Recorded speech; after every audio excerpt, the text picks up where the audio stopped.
Excuse me. As you know, I'm your host, Jay, also known as Coach Jay. And damn it, I always say this, I bring the best talent to my platform on the face of the planet. And today I have a phenomenal receiver on my platform who will be a 2026 NFL draftee in a matter of months. Sir, please introduce yourself. I'm Nick Turner, wide receiver, as he mentioned, from University of Mount Union. Been there the past 4 years. Went to Strongsville High School in Ohio. So, So let's talk. You played D3. yeah, But let's backtrack a little bit. I looked you up. You've been playing football since you was 4 years old. How yeah. did you start playing football? I mean, for as long as I can remember, I've always had a football in my hand. My dad, we moved around quite a bit as a baby. I mean, I'm a military baby, so we moved around quite a bit, and I started off playing flag football and kind of eased my way into tackle football. So that kind of. Did you always play offense throughout your career, or was you a more primary offensive player, but you did sprinkle in some defense? Yep, exactly. I was a little bit both. I'd say more so receiver more than anything. I was at DB for quite a bit. Actually up until my junior year of high school. Hmm. It was more so like if they needed me out there, then I could go out there and do that. So You brought up an interesting fact. You said I'm a military baby, so I moved around a lot. And I have military family members. My sons are actually in the military. nice. But you're moving around. Was it discouraging to go from one school to another, being the new kid, and then trying out for the team? Um, Not necessarily. So I started my first 2 years in California, and then Mhm. I moved to Ohio, and that was around COVID. So it wasn't necessarily discouraging. I'd say more so it was just a culture change for me as well because in California, like multiple different backgrounds, everything like that. Then get here to Ohio, everybody they've been playing with each other, since middle school, elementary school. So everybody knew each other, but I didn't really know anybody. Nobody really knew me. So it was kind of um, it was I would say it was kind of easier with COVID because we started in online classes. So I was able to get to know everybody through then. But I mean, going into Strongsville, they treated me like family. So it Okay. wasn't it wasn't, hard or anything like that. Maybe the first couple months, because like I said, the coaches know everybody. They know each other's families. Everybody knows whose brother is who. So it kind of the positions, starting and everything like that. That kind of altered a little bit. So I'd say that for sure. You brought up another interesting point. You said, to piggyback off it again, you said, I went there and everybody knows each other there. In Cali, multiple coaches, but then I go to, Ohio, and it's different. Everybody knows each other. Pretty much the positions are solidified. How did you break Yeah. into the rotation? How did you make the coaches look at you? And did that help you when you went to college? Definitely, it definitely did help me going into college. I mean, really, I really just put my head. This sounds cliche, but like I really just put my head down and kept working. I did talk to the coaches a lot. Like, hey, like, why am I not getting this playing time? Like, what do I need to do in order to get that starting spot? But it was a little bit more tough my junior year because we only played 6 games. Mm, So because of that COVID and everything like that. So, um, I mean. There were seniors my junior year that ended up graduating obviously the following year. And one of the players that was in my spot ended up hurting themselves doing some crazy stuff. I don't know what they ended up doing, but they ended up getting hurt. So that led me in order to get that spot. So mm. that was nice for me. And then going into Mount Union, um, I mean, because it's a D3 powerhouse. Like I know that I wasn't gonna. Obviously, everybody wants to play and everybody wants to get that starting spot as a freshman. I'd be great to do that, but at the same time, I knew that I wasn't gonna be able to, especially with Wayne Ruby, All American 3 4 years.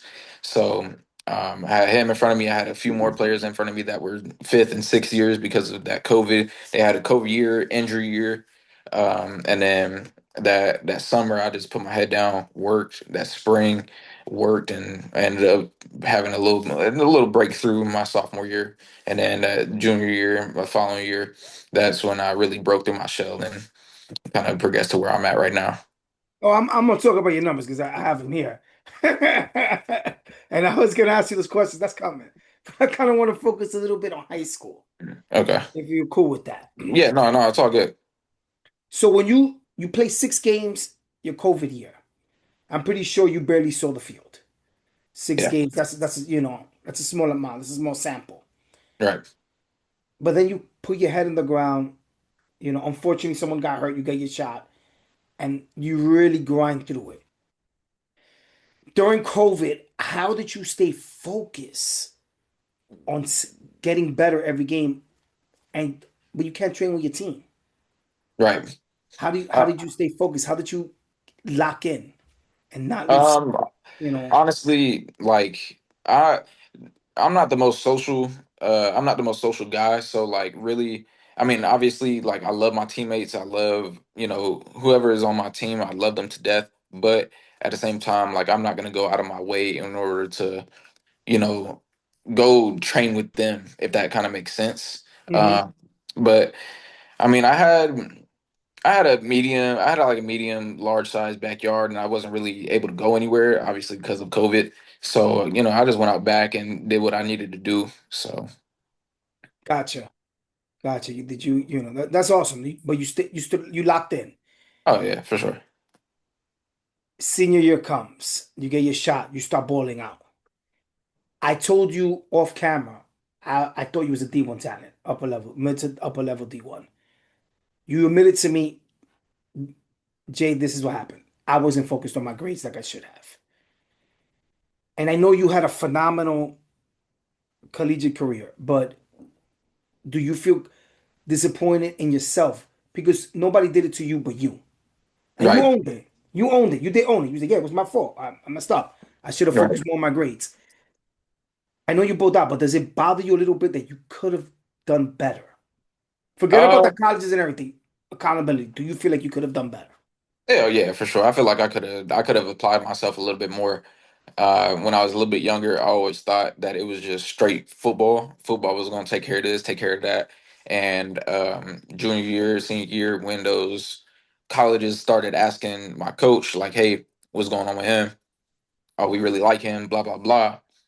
Then they look at the grades. Then that's when it was kind of like a shift. Like, okay, now I got to lock in. I got to start doing my classwork. I got to start, going to class early. I started, do my homework, everything like that. So that kind of shifted the way I, you know, thought going into college. And thankfully enough that Mount Union was the only place to accept me. So, No, I just would like for you if you can. I have a lot of young men and young women that watch this show. And they're looking to play college sports and they're in high school.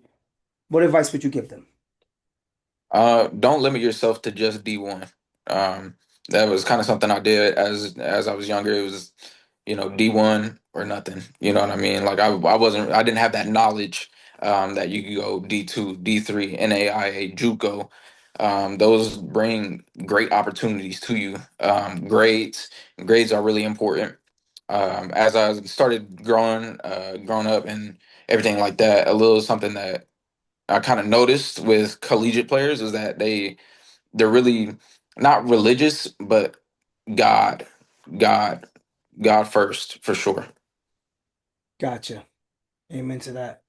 Now, fat going to your college, you get accepted.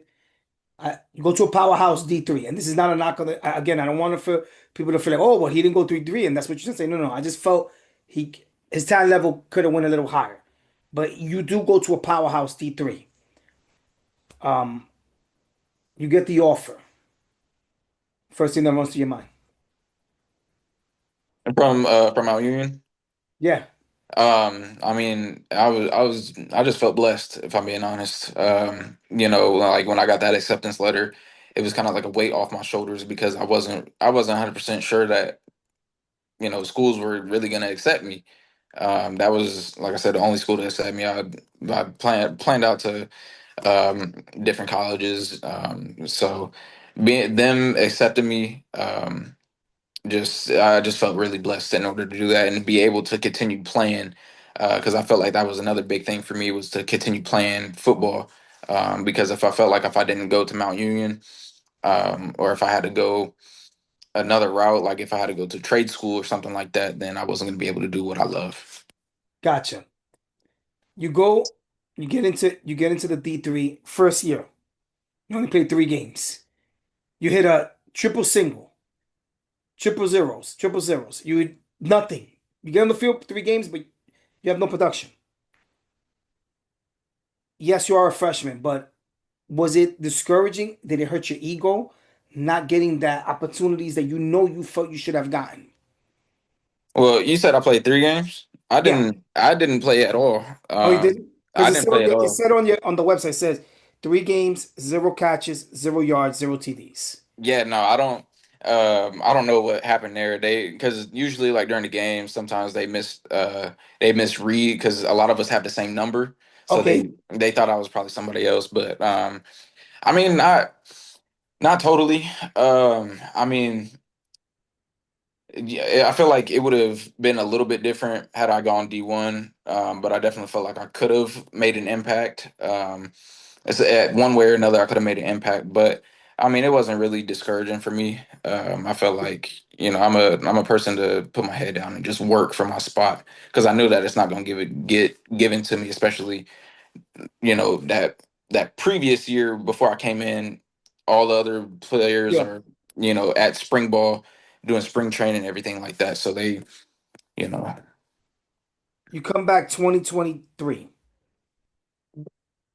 12 catches, 193 yards, 2 TDs. I know it's not the production you wanted, but you hit the field. Your first touchdown in your collegiate career, what is the first thing that ran through your mind? I was like, God first. I mean, my celebration was thank you. That's really what it was. I mean, I felt like a lot of trust went into that with the head coach, offense coordinator, and especially the quarterback as well. So that's all I could really think about then. I mean, it was just get the job done. You you catch. I want to talk about your first game. You go into your first game, and I understand everybody because I asked this question a lot, and I don't want to sound redundant. Practice the speed of the game. You get to your first game. It's a little faster than high school, clearly. Yeah. How was your nerves like? Your first snap. I was nervous, but like once a couple more plays went by, it went away. Gotcha. I mean, I'm grown man just like everybody else. You know what I mean? That was kind of something that I had to realize that I'm a grown man. So I mean, you bleed the same. There's nothing to really kind of fear, if that makes sense. So that's really what I went with. I mean, there's nerves before the game, but like once you actually step in there, it just flows. Gotcha. Gotcha. That makes sense. That makes sense. Next year, you come back. 43 catches, 833 yards, 38 yards, excuse me, and 6 TDs. Now, that had to feel good. Oh yeah, Oh, absolutely, touching the ball 12 times. Now you're becoming a part of the offense. absolutely, I understand the coaches tell you, "Hey, Nick, we're gonna feature you more in the office." But in sports in general, there's a lot of empty promises. for sure. But they For lived sure. up to it. How did that feel when you was like, "Yo, I'm that dude. I have to be a leader on the field and set the example and the tone." How did that feel when they would say, "Hey, you're gonna be featured. You're gonna be one of the features on the offense."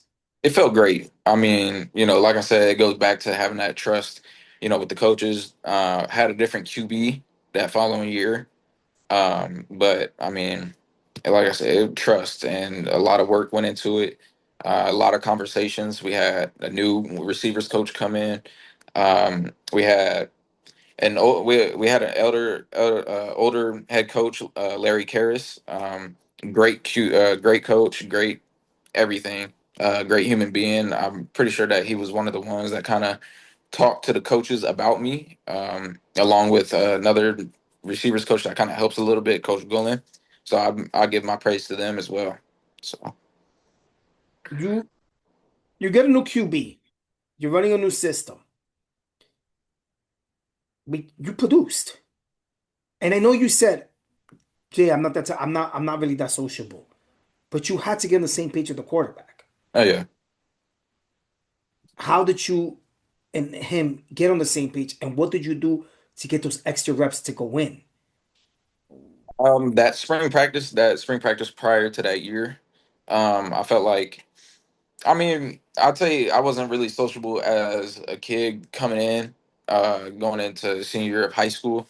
But as I progressed, I felt like it changed a little bit. Like once I started getting more playing time, I felt like the players kind of respected me a little bit more, and I was able to kind of communicate with everybody and everything like that. So, um, the QB, I mean, we just put in a lot of work with each other.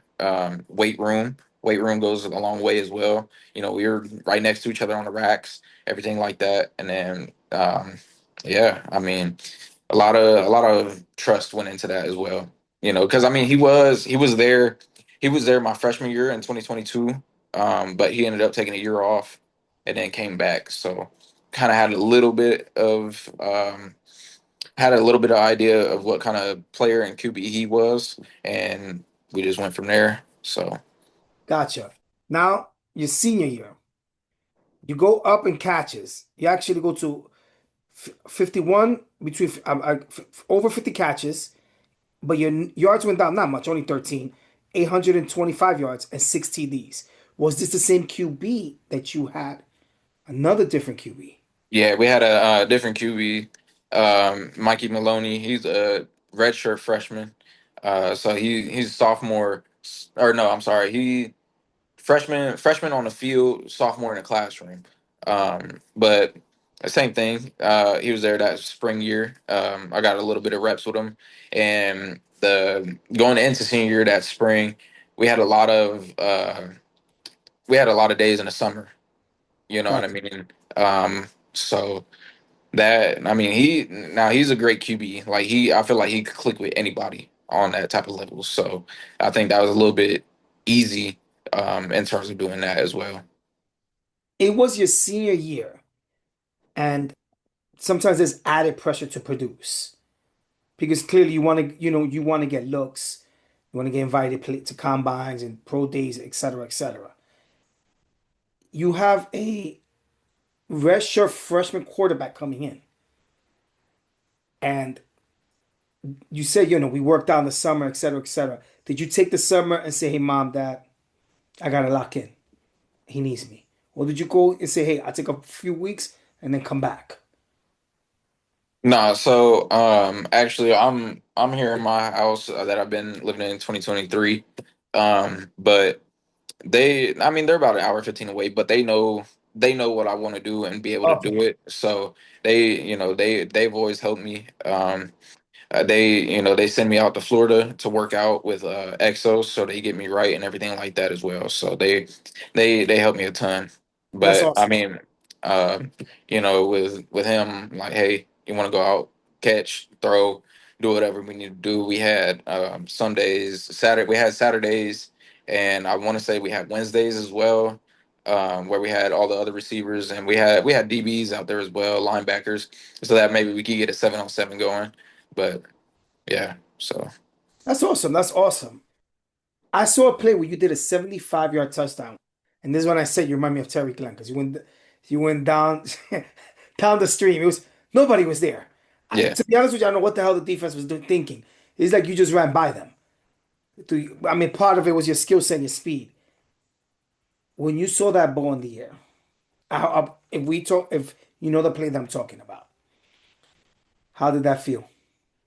Oh, I felt great. I mean, knew what I needed to do. I couldn't get too relaxed, or else I would have dropped the ball. You can't get too relaxed out there. I think that's another big one, and I think another one was that can't get caught. because one, I know that my teammates are gonna, make fun of me for that, but at the same time, I just know that I'm a lot faster than the guy in front of me. So The way you said that, I can't let my teammates make fun of me. yeah, no, I can't do it. Can't do it. Will they bust your chops if you and film them? If they Oh saw yeah, 1,000%, 1,000%. I think I feel like we were very close knitted. In that, in terms of that, we'd always make fun of each other. But it's all love. I mean, like let's say somebody falls in the middle of their route, we're gonna make a noise when they fall. We're gonna make fun of them. Gotcha. But I mean, other than that, we gonna coach them up as well on it. So Gotcha, gotcha. Yeah, yeah, of course. You gotta, you don't want to put too much, you gotta have fun. You can't yeah, over pressure yeah, and for sure. that's awesome that you know, yeah, if I drop this, they catch me, they're gonna get me. If I drop it, I'm gonna be put on blast in the film where everybody's gonna be Oh pointing at yes, me, laughing. for sure. You know, you Yeah. you said something too that you said my parents sent me to Florida, which is awesome.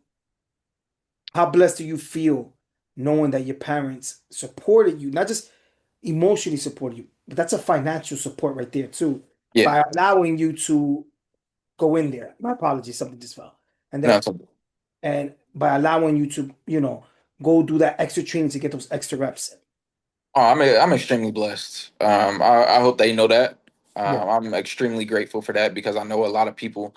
Aren't able to have that. I know they're not able to do that, or they have to do it themselves. They have to go out and work for themselves and everything like that. They have to do what they need to do in order to get there. But I'm like I said, I'm extremely blessed for them. I love them, so I think that's a huge part. You have a military father. Yep. Shout outs to your father. Some I personally said thank you for his service. Like I Thank you. said, I'll let them know. huge family, sons in the military, a lot of family members. Did he instill that discipline in you at a young age? Because you seem very disciplined. Yes. I'd say so. Yes. I think another part of it was that what made me kind of the way that I am. My brother, he passed away to gun violence Oh, in 2021, so that kind of I'm so altered sorry. the. Thank you. Yeah, that kind of altered the way that I view life and different things like that. So I'm not really into strangers, if that kind of makes sense. I'm not gonna go out of my way, but I feel like as I've gotten older, then that has changed a little bit. I'm a little bit more sociable with, I'm a little bit more nice, if that makes sense. So No, that makes sense. It seems like through the conversation, you seem very reserved. yeah, for And there's sure. nothing wrong with that. It is what it is. People don't Yeah, like it, hell with them. That's me speaking, not him, for the record. that's all good. I don't, people, how sensitive the world is. But do you, and I don't want to bring up your brother, and I apologize, it's just a question. If you don't want to answer, you don't have to. With your brother's passing, do you feel maybe more obligated to do some more stuff to represent your brother? Because he's with you everywhere you go. Do you feel more obligated? Does it feel, not a bad way, but it gives you that extra motivation, that extra tick? I'd say so. Yeah, for sure. I feel like I play with a chip on my shoulder, for sure. So I mean, even in everyday life, I'm always grateful, for the day because he always said that tomorrow's never promised. So Mhm. that kind of stuck with me as well. So, Gotcha, gotcha. Now here's my final question of the day. I want you to name me your top five receivers all time in the NFL. ooh, uh, You don't have, it doesn't have to be in order. I was about to say in It order. doesn't have to be in order. Just give me your top five. I mean, I feel like this is given Jerry Rice, Hmm. uh, Calvin Johnson, uh, Odell for sure. Odell for sure. Ocho Cinco. Whew. One It's more. a I say it's a toss up between Tyreek and Julio Jones for sure. All right. All right. I'm And surprised you didn't. Go ahead. Go I know you said top five, but I feel like Larry Fitzgerald got to be in there as well. ahead. I'm surprised you being a Cowboy fan didn't bring up Michael Irvin. Oh yeah, shoot. Well, I mean, he's a little bit. I mean, him and Jerry Rice are a little bit older, but I never really. If I'm being honest, I don't watch like a ton of NFL. Hmm. But I mean, yeah, I kind of forgot about him. But like if I had to go strictly off of like receivers that I Yeah, if you go like, off your eyeball test, then fair yeah, enough. for sure. But Yeah, I for would say sure. if you ever get a chance and you watch Michael Irvin's film, as much as I dislike the Cowboys as a franchise, oh, he's one of the greatest receivers I've ever seen come off Oh that. yeah. Oh yeah, I'm for sure. I'm like, wow, he was a nightmare. Oh yeah, for sure. Him, Yes. actually, with Cowboys, Des Bryant too. So Yeah. yeah, But guys. yo, just I remember Michael Irvin. I was real young. I remember watching him play, and I didn't appreciate him until now. Mm. Yeah. You know. But Nick, I want to thank you for your time. Definitely bringing you back, and yeah, I actually had a lot of fun. Again, my condolences for your situation.